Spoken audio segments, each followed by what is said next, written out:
Whispers in the dark. Signed in blood. She spoke the name at 3 in the morning. The shed at the back of the yard breathed like an animal. Her name is Lena Morris, a quiet girl in a quiet town.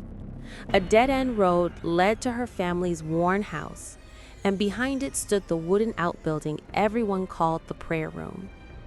Long ago, her grandmother had lit candles inside and whispered words no one admitted to hearing. After the funeral, the door was nailed shut. But wood remembers voices, and nails only rust. Lena was 16, shy, and tired of being invisible. The girls at school carved her flaws with whispers sharp as pins. She dreamed of walking into a room and being seen, but mirrors gave her nothing back. That summer evening, at the ice cream stand, a woman stopped her. Hair like a nest, dress torn and black, eyes that looked too long. The woman leaned close and asked if Lena wanted every boy to notice her. Then she whispered, "Call him at 3 in the old room and pay what he asks." The words crawled under her skin. She tried to laugh, but when she turned, the woman was gone. The street was empty, as if no one had ever stood there. At 2:48, Lena slipped out of her bedroom window. Grass wet against her legs, breath fogging in the cold. The prayer room smelled of damp wood and forgotten smoke. The hinges groaned when she pushed the door. Inside, the dark felt crowded, as if others had been waiting all along. She spoke his name.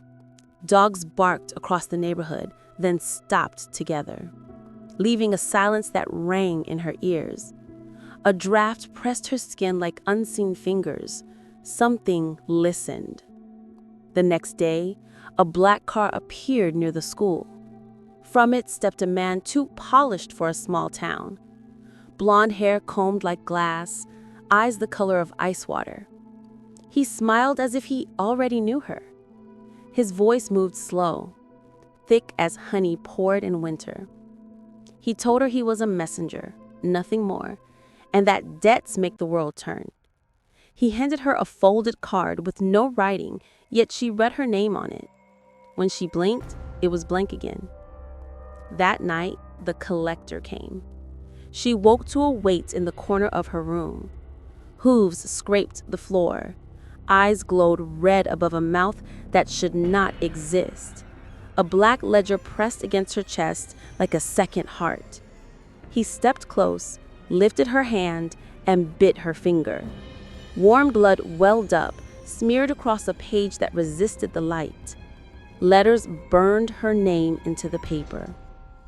He closed the book with a sound like thunder under the bed. It was done. In the morning, the mirror liked Lena. The mirror kept liking her.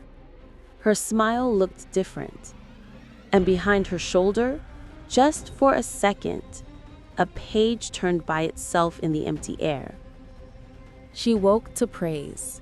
Compliments gathered like moths at her porch light. Acne faded. Hair obeyed.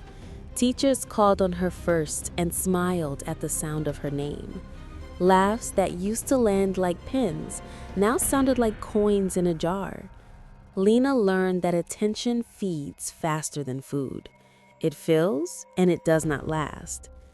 Behind the house, the prayer room watched. The nailed door had loosened in the heat. Each day it hung a finger width wider. She did not touch it. She did not lock it. She only walked past and felt the tug, a silk thread around the ribs. Sometimes at night, she heard paper moving, soft, private, like breaths through teeth.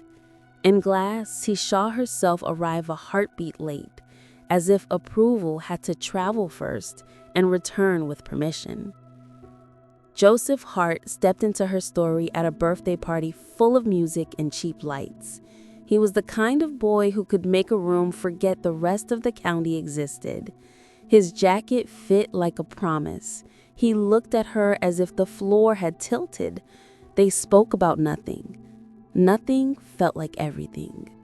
Ice cream at the corner stand, a cone passed from one hand to the other, sticky and warm.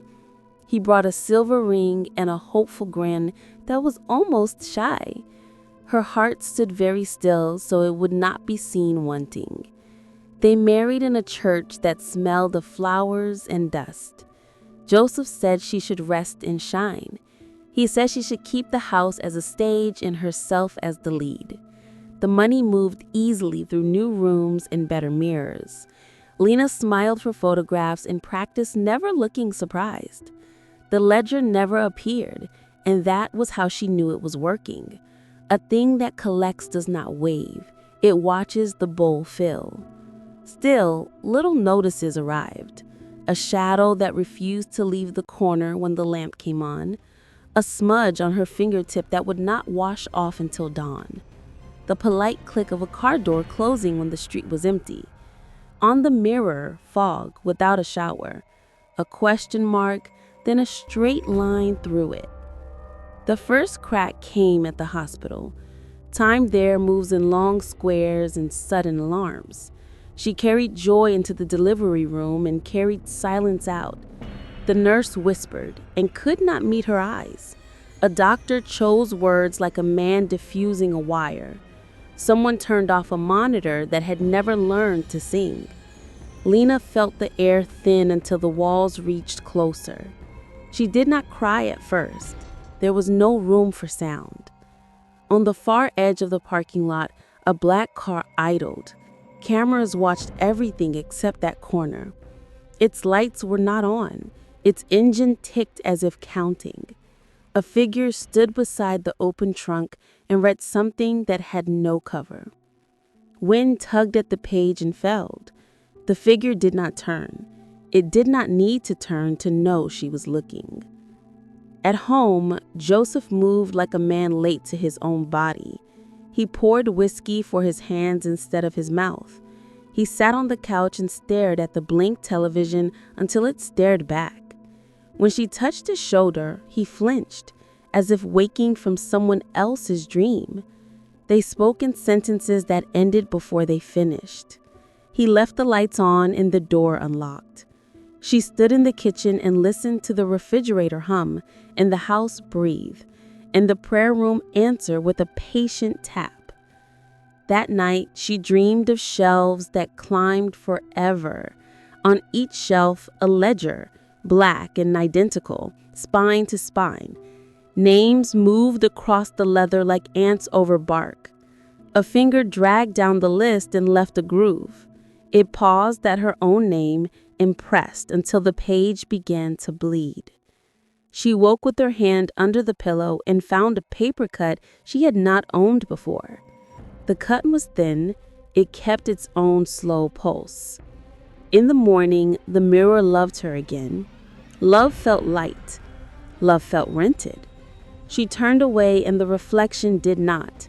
It stayed a fraction longer as if bargaining with something behind the glass. A car door clicked shut in the street. Birds rose from the maple as if scolded. Lena stepped to the window and found no one there. Only the idea of someone and a strip of shade that did not belong to any tree. Grief left the door open. Things walked in. Joseph came home at wrong hours, smelling like strangers and rain. His apologies fell apart in his hands. Lena learned how to make silence look polite. She slept shallow, like someone waiting for a knock. At night, the prayer room tapped once, then once again, like a teaspoon against a cup. She told herself, wind could learn manners. Smoke drifted low in the hallway, thin as gauze. A face formed there the way frost finds a window. It smiled as if it knew how the story ended. When she blinked, the face wiped itself away. The ceiling ticked. Pipes breathed from the walls. Paper turned somewhere that had no paper. She went to the sink and found a question mark in the steam, though no one had showered. Her finger traced it once. The line straightened into an arrow that pointed toward her bedroom door. She shut the light off and stood until the dark noticed her back. The house was listening. The floor had learned her steps. Another pair of steps followed half a heartbeat later, too patient to be an echo. Her brother's funeral was small and tired. The local paper called it a tragedy twice and sold out by noon. Her mother folded into silence the week after and never unfolded. Her father went looking for the bottom of a bottle and found it. The town nodded in that way towns do when they would rather not say your name. Joseph's patience tore. Whiskey found the scissors. The scissors cut. He slammed a door hard enough to move the pictures. In the bathroom mirror, a bruise she did not remember took shape, like a storm seen from far away. She hit it with kindness. Kindness cracked. Behind the crack waited fear, and behind fear waited something with a ledger and a pen. One evening, she heard boots on the porch. 3 taps, spaced like a choice. When she opened the door, the porch was empty, except for a black card with no writing. She turned it over. Her name rose on its surface like breath on glass. She set it on the table and walked away. The card slid by itself an inch, then another, like a slow animal learning a room. She dreamed of a corridor lined with shelves. On the shelves lay ledgers spine to spine, and on the spines, words that tried not to be read. A lamp swung gently with no draft. The collector stood at the far end, patient as furniture. He lifted one book, the one that owned her scar, and opened to a blank line. Something scratched there with a sound like a key down a rail. Her name brightened and dimmed, as if breathing. When she woke, the taste of iron stayed in her mouth as if she had bitten a coin.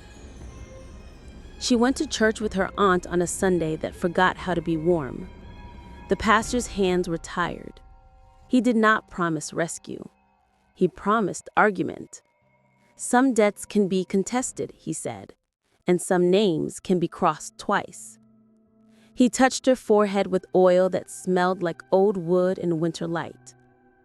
Lena closed her eyes. In her mind, the prayer room door swung wider, and a page turned toward her. That night, the black car took the curb across from her aunt's house. Headlights stayed off. The engine ticked like a patient metronome. Lena drew the curtain, and it stopped at the exact inch she chose, as if she were being met halfway by a hand on the other side. On the kitchen table, a ring appeared that she hadn't worn for months. It rocked once, twice, settled with the stone pointing at the back door. The door's lock breathed. She called Joseph. His voice arrived from a bar where laughter did not fit his mouth. He said he would come home. He did not. At midnight, the prayer room tapped again, though it was across town.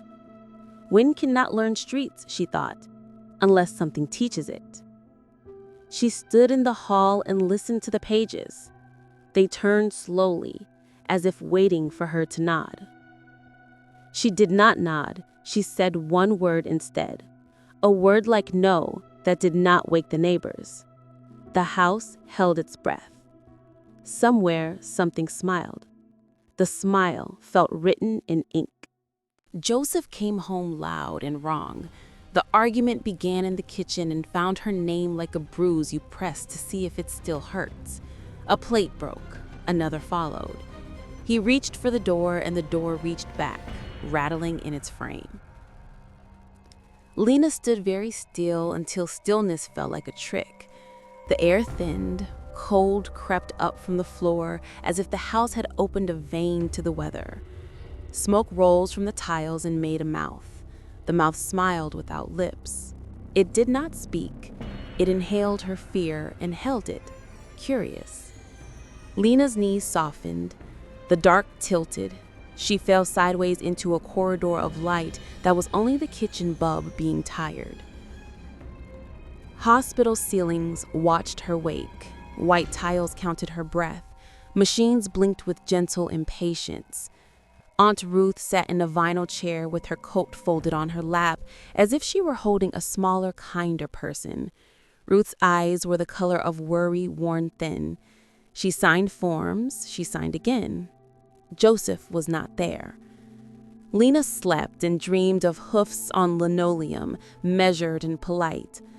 A shadow crossed the window blind without a body to cast it. The collector stood with his ledger closed and said, "I keep excellent records." He set the book on her chest.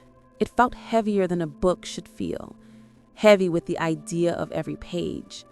Her heartbeat knocked once, and the ledger knocked back. Ruth took her home to a spare room that smelled of lavender, dust, and rain left on a coat. The house was tidy the way grief is tidy. Ruth prayed before meals and after the news. She put bread in the freezer the way some people hide money in a jar. At night, she hummed hymns that had learned to drive quietly on bad roads. She drove Lena to a church where the lights hummed like bees. The pastor had tired hands and the gentlest voice grief will allow. He did not promise rescue. He promised argument. Some debts can be contested, he said, as if the words themselves were a filing stamped with the date. He anointed her forehead with oil that smelled like winter, and names moved through the air like ropes thrown across a river. The prayer room waited across town, but the ledger did not care for distance. Pages turned in the space behind sleep. Lena woke certain she had been reading, but the words dissolved when she reached for them. She set small bowls of water beneath the bed. In the morning, a thin skin formed on each bowl, unstirred by drafts, unbroken by time, the way ice sometimes thinks about being born. When she touched it, the film clung to her fingertip and slid away like a second print she had forgotten. The black car learned her aunt's street. It idled at the far curb with its lights off, engine ticking as if counting. Sometimes it left a damp crease on the asphalt without making a sound. When Lena approached the window, the curtain stopped at the exact inch she chose, as if another hand held it from the other side and agreed to the truce. She told herself truce meant safety. Truce only meant two sides had found each other. A letter arrived with no stamp and no return address. Inside lay a single page, blank, smooth, warm. She held it up to the lamp and saw raised lines like the beds of a river in summer. She closed her eyes and felt them under her fingertips, columns and ledgers and a margin waiting for numbers. When she opened her eyes, the paper had cooled. A faint mark traced the length of her index finger, as if something had practiced writing there. Ruth made soup and asked small questions. How did you sleep? Do you want bread? Are you cold? Lena answered as if the questions were steps across a stream, one at a time, careful not to fall between. In the quiet after dishes, she heard a car door click, then another, delayed by a breath. Boots found the porch and did not step. 3 taps, spaced like good manners, touched the wood and waited. Lena stood. Ruth looked up. The taps did not repeat. The house held its breath. At the back door, a line of condensation had formed on the glass, drawing itself with patient fingers into the shape of a circle, then a smaller circle, inside a dot where a pen would rest. A ledger's eye, she thought, and did not know why. She wiped it with her sleeve. The circle returned, thinner, like a whisper rewritten by someone who preferred neatness. Aunt Ruth left for 2 days to help a cousin with the leaking roof. The house sighed when her car pulled away. Lena tried to be small enough that the rooms would forget her. On the second night, the quiet learned her name. A wind lifted the edge of the curtain and set it down again as if testing the weight of her breath. She took Ruth's old keys and drove to her childhood street. Everything was smaller except the fear. The prayer room waited at the back of the yard as if it had never learned time. The door swung open at her touch, not because she was strong, but because the house wanted the door open. The smell was damp ash and old iron. A bulb hung from the ceiling and pretended to be dead. On a crate, under the bulb, lay a book that refused dust, the Black Ledger. The leather felt warm, like an animal that had been sleeping. When she touched the cover, a dozen tiny mouths seemed to close around her fingertip.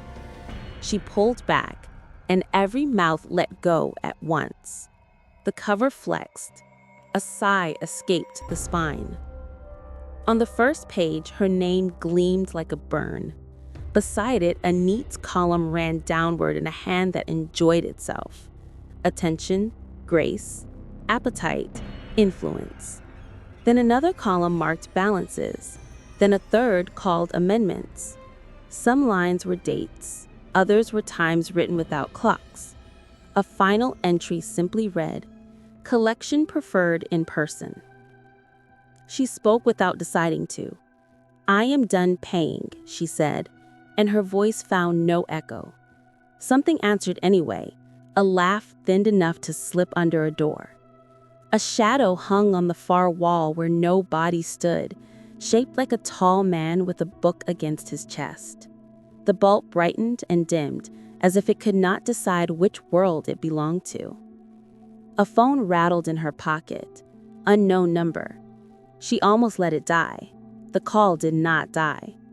It kept ringing until the air around it felt thinner. She answered. A voice like honey poured too slow asked if the house still felt like home.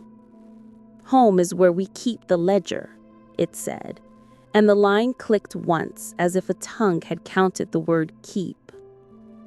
Lena closed the book. It did not like being closed. The room leaned closer. On the wall, chalk she had not seen before wrote 3 little hooves, then a straight line through them. She wiped the marks with her sleeve. They returned cleaner, better formed, as if graded. Outside, the black car idled by the fence, lights off. She could not remember hearing it arrive. Rain began without clouds, thin and accurate. Through the blur, she saw a figure at the far edge of the yard holding an umbrella that had no ribs. It did not open or close. It simply was. The figure waited. Waiting was the figure's work. She carried the ledger to the kitchen table, the same table where her grandmother had trimmed candle wicks. The book lay there as if it owned the wood. Pages turned without help, slow at first, then with the confidence of a river finding its path. Under her palms, the leather warmed until she felt 2 heartbeats, hers and something else keeping time. Words arranged themselves at the top of a new page. They spelled her aunt's name, then paused. Lena pressed her hand over the letters, and they slid under her skin like ink returning to a well. She felt them travel her veins, cold as a map to winter. "No," she said, "not to the book, but to the house." The house listened. The pages slowed. The rain sharpened on the window, tiny teeth against glass. If you enjoyed this story, subscribe and share. New horrors await every day. She stood, listed the ledger, and walked back to the prayer room. The door waited open, polite as a held breath. She set the book on the crate and stepped backward into the yard. Locks are for honest neighbors, she thought, and turned the key anyway. The key turned twice and kept turning. When she let go, it kept spinning by itself. The sound small and cheerful, like a toy learning a song. The last night began with silence, pretending to be safe. Lena sat by the window, watching the street collect shadows. The black car idled across the curb, No engine now, just presence. Its windows looked like closed eyes. A dog barked once and stopped, as if reminded of a rule. Aunt Ruth slept in the next room, tired from prayer and soup. Lena felt the ledger even though it was locked away. Its weight bent the air. The house listened for her choice. In the hallway, a whisper practiced her name in different voices. Her father, her mother, Joseph, children that never were. Each syllable ended the same, clipped by a smile she could not see. She pressed her hands to her ears and heard the whisper more clearly. A mirror above the mantel fogged from within. Words crawled across the glass backward. Settlement. Her reflection blinked once too slow, then stepped away, though she had not moved. The empty space smiled. She threw a cloth over the mirror and heard breathing under the fabric, patient as a waiting tide. A knock shook the back door. 3 taps, careful, like punctuation. She opened it. The collector waited, ledger in hand, taller than the frame. His eyes glowed the color of coal ground to ash. Behind him, the night tilted, revealing a street without lamps, a sky without stars. "It is time," he said. His voice was not cruel, it was neat. He offered the pen. The nib glistened with something darker than ink. Lena stepped back. Aunt Ruth's voice called from the hallway, small but fierce, carrying scripture like iron nails. The collector did not step forward, but his shadow filled the kitchen until every plate rattled. The ledger opened by itself, pages flipped until they found her name. The letters lifted like wings. She felt her skin pull toward the book, a tide of breath and bone. Ruth's prayer cracked the air, but cracks let things through. Lena shouted one word, not yes, not no. A word she had never spoken but that belonged to her. The ledger paused. The collector tilted his head, curious. Smoke coiled from the corners of the room, folding itself into shapes half-formed. Hooves, horns, smiles without lips. The book trembled. The pen snapped, spilling dark across the page. It dripped onto the floor and spread wider than liquid should spread. The car outside started its engine without a key. Headlights cut the windows white. In their glare, Lena saw dozens of faces pressed against the glass, her own at different ages, each whispering choices she might have made. She turned away. Behind her, the collector closed the ledger. The sound was final, like a coffin lid lowered with care. If you enjoyed this story, subscribe and share. New horrors await every day. When she looked again, the kitchen was empty. The back door swung slowly shut. On the table lay a single page torn from the ledger, blank except for one line. Settlement rescheduled. The ink shimmered once, then sank into the fibers as if the paper had swallowed its own sentence. Aunt Ruth touched her shoulder and asked what she had seen. Lena opened her mouth. No words came. Only breath, white and sharp, the kind that belongs to winter. Outside, the car was gone, but the street held fresh tire marks, circling the house once, twice, stopping at the back door. She folded the page, placed it under her pillow, and lay awake until morning pretended to arrive. The birds sang wrong notes, the light came too fast, and somewhere, in a room she could not name, the collector counted time patiently, waiting for the page to call her back. Don't forget to subscribe to the channel for more terrifying stories.